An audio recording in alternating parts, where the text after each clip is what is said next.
Susan stood before Chief Ronald, her hands clasped tightly to stop their trembling.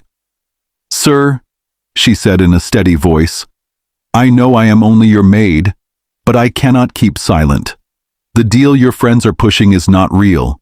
It is a scam, and once you give them the money, it will be gone. Welcome to Afro Tales TV, your home for rich, exciting, and inspiring stories from around the world. Today's story will touch your heart and keep you hooked till the very end. If you're new here, please hit that subscribe button and turn on the notification bell so you never miss any of our amazing stories."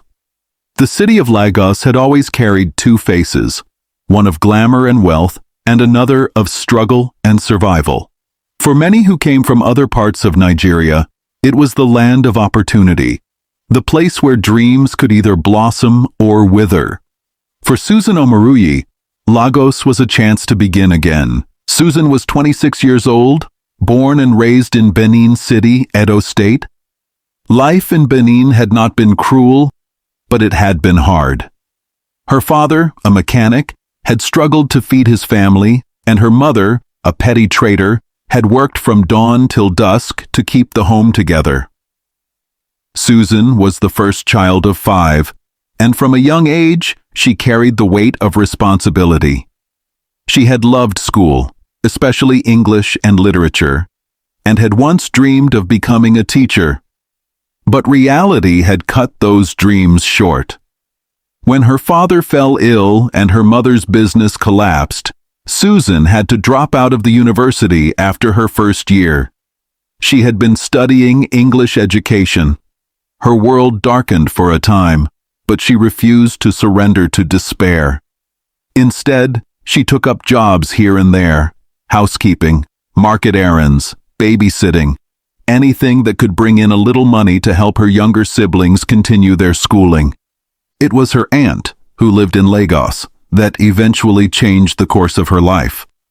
One day the woman called her and said, "Susan, there is a job opening in Lagos. A very wealthy man is looking for a housemaid. He pays well, and from what I hear, he treats his staff with respect. If you are serious, I will recommend you." Susan did not need to think twice. She packed her small suitcase, hugged her parents and siblings, and boarded a bus to Lagos. The first time she saw Chief Ronald's mansion in Ikoyi, Susan was speechless. The tall gates stood like iron guards, and beyond them stretched a compound so large it could have been a hotel.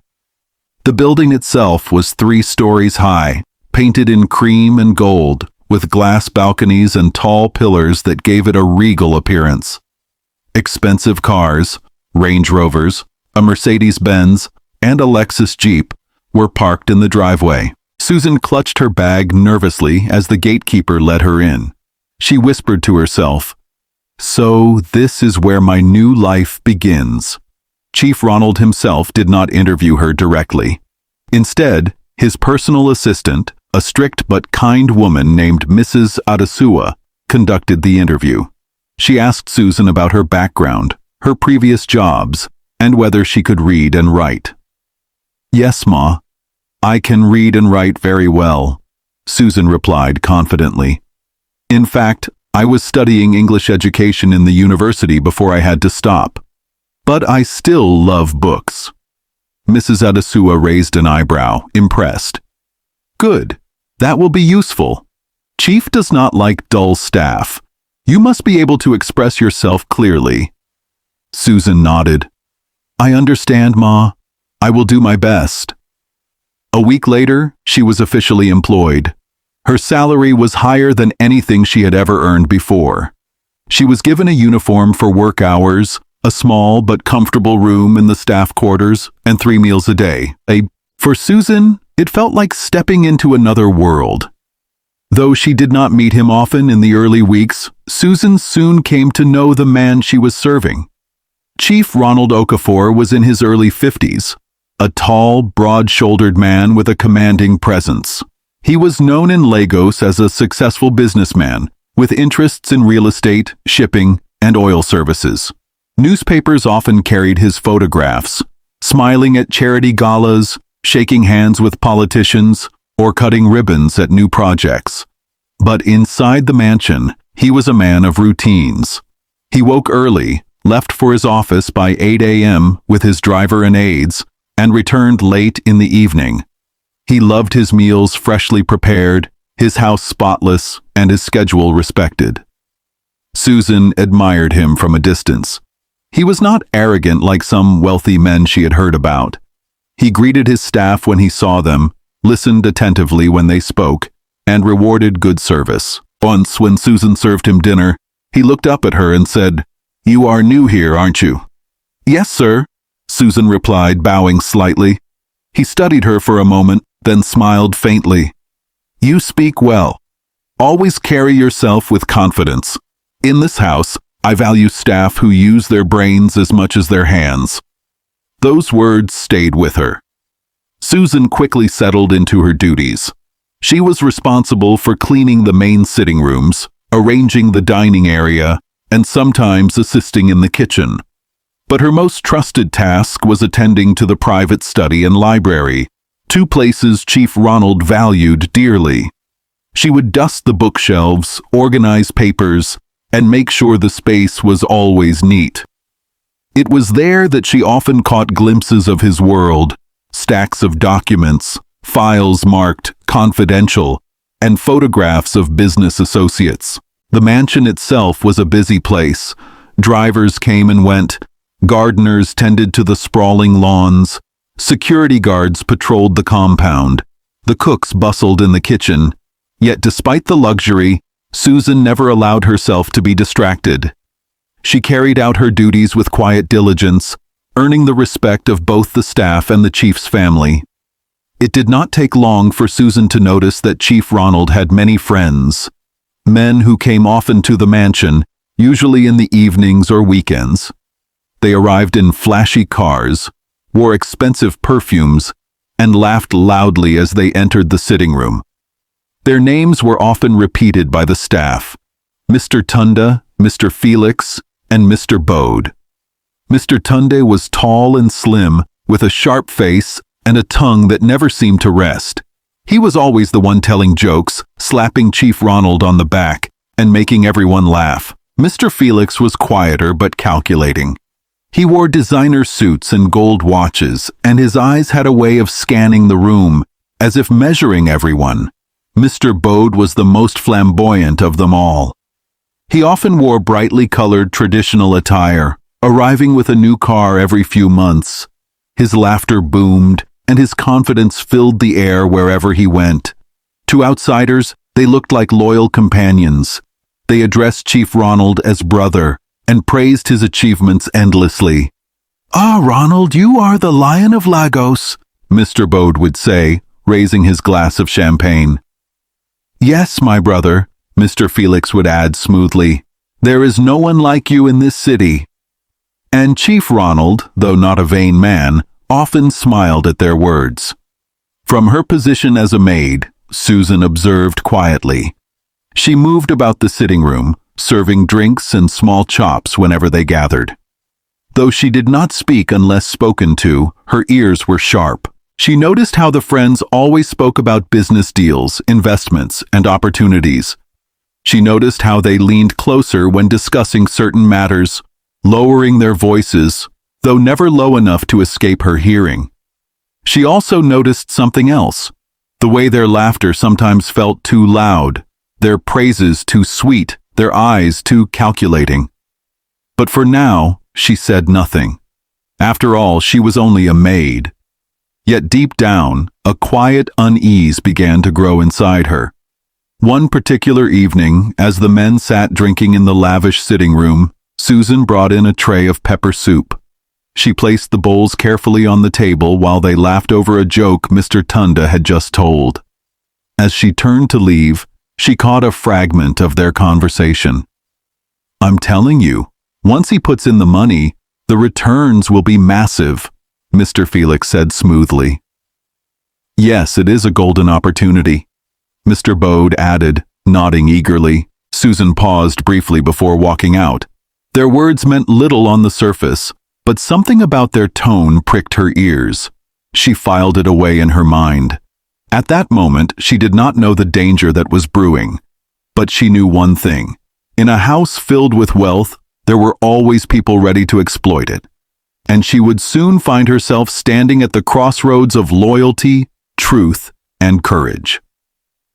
By the 3rd month of her employment, Susan had become accustomed to the rhythm of life in Chief Ronald's mansion. Weekdays were quiet, with the chief away at his office from morning until late evening. On such days, Susan and the other staff worked mostly in silence, tending to the massive house, polishing the marble floors, arranging the wide sitting rooms, and preparing meals. But weekends were different. On Fridays, by late afternoon, the mood of the house changed. Expensive cars would begin to arrive, gleaming Range Rovers, Lexus SUVs, and flashy Mercedes with tinted windows. By evening, the mansion was filled with the sound of laughter, clinking glasses, and booming voices. These were the chief's friends, men who always seemed to have a reason to visit, whether to celebrate, to advise, or simply to enjoy his hospitality. Susan, who was often tasked with serving them, observed them closely.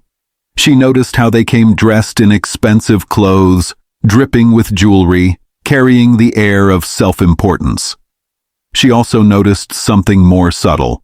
Whenever they sat with the chief, their words often circled back to business. They rarely spoke about family or charity or faith. No, their language was always that of money, investments, contracts, opportunities, and profit. And slowly, over the weeks, Susan began to see a pattern forming. It was a Friday evening when the first real pitch was laid before Chief Ronald. Susan remembered the scene vividly because she had been in the sitting room the whole time, quietly moving between the couches, serving drinks and plates of suya. The chief sat in his favorite armchair, dressed in a simple kaftan. Across from him lounged Mr. Bode in a bright blue agbada, his large gold wristwatch flashing under the chandelier lights. Beside him sat Mr. Felix, wearing a crisp gray suit even though it was evening. Mr. Tunda, as usual, leaned casually on the armrest of the sofa, talking animatedly. "My brother," Mr. Bode began, his booming voice filling the room. "There is an opportunity we cannot afford to miss. It is the kind of chance that comes once in a lifetime." Chief Ronald raised an eyebrow. "Bode, every week you say something like this. What makes this one special?" "This one is different," Mr. Tunde jumped in before Bode could answer. "This is not just another business deal, it is a guaranteed success. We are talking about importation, high-demand goods. The market is hot right now, and the returns will be massive." Mr. Felix leaned forward, his tone calm but persuasive. "Yes, Ronald. We have already done the groundwork. The contacts are in place, the suppliers are reliable, and the profit margin is extraordinary. All that is required is capital. Once we move, in 6 months the money will triple." Susan, standing quietly with a tray, froze for a moment. "Triple?" she thought. "No investment gives returns like that in 6 months, at least not without risk." She kept her expression neutral, placing a glass of juice before the chief, then retreating to the side of the room. Chief Ronald listened without interruption, his face unreadable. After a long pause, he asked, "And how much capital are we talking about?" "Only 500 million naira," Mr. Felix replied smoothly. "For a man of your caliber, that is nothing. It is a seed, a small seed that will yield a mighty harvest." The chief chuckled softly, though his eyes remained sharp.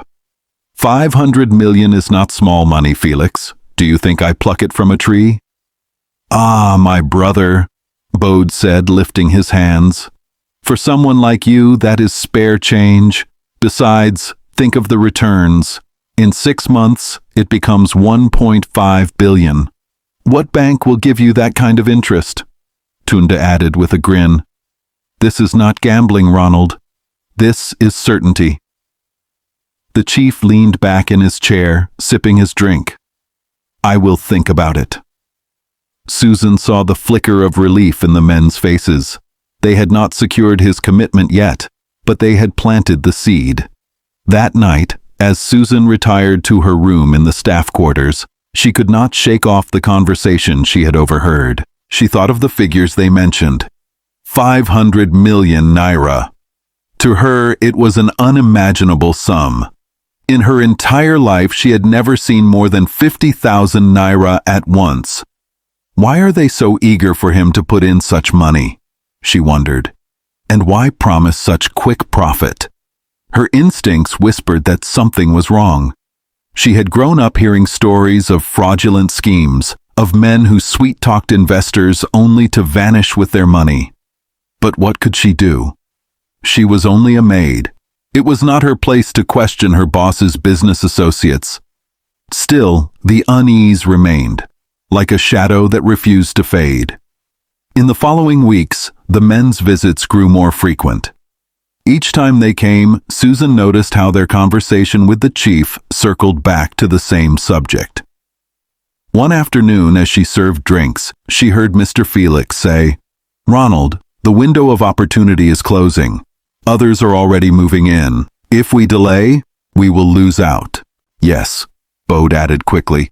"The suppliers are waiting, but they will not wait forever. This is the time to act." Tunda leaned closer, lowering his voice, but not enough to escape Susan's ears. "Do not overthink it, my brother. Fortune favors the bold. This deal will put us ahead of everyone else." The chief frowned slightly, tapping his glass on the table. "You are pushing too hard. If something sounds too good to be true, it often is." "Not this time," Felix said firmly. "We have checked everything. It is clean." Susan, standing by the door, noticed how their eyes flickered when they spoke, how their smiles seemed too rehearsed. The more she watched them, the more her unease grew. One evening, after the men had left, Susan was in the dining room clearing plates.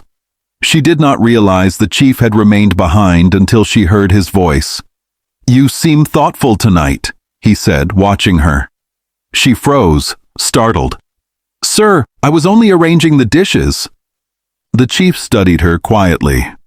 "No, Susan. You are sharper than you let on. I have seen it. When those men talk, you listen. Do you have something on your mind?" Susan hesitated, her heart pounding.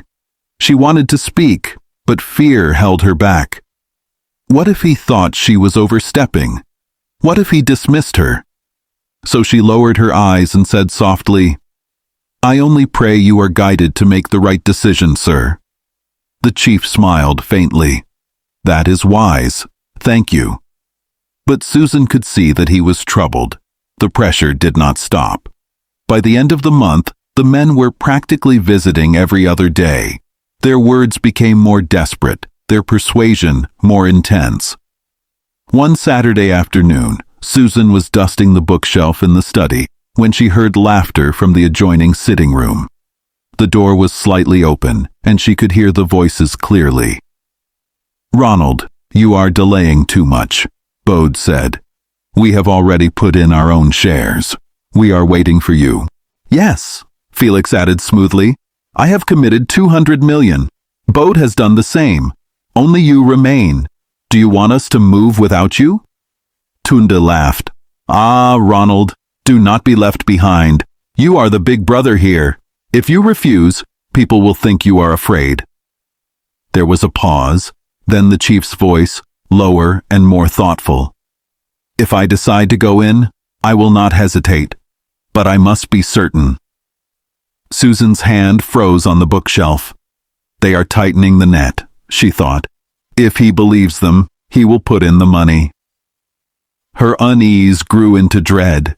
Something told her these men were not what they pretended to be, but she kept her silence. For now,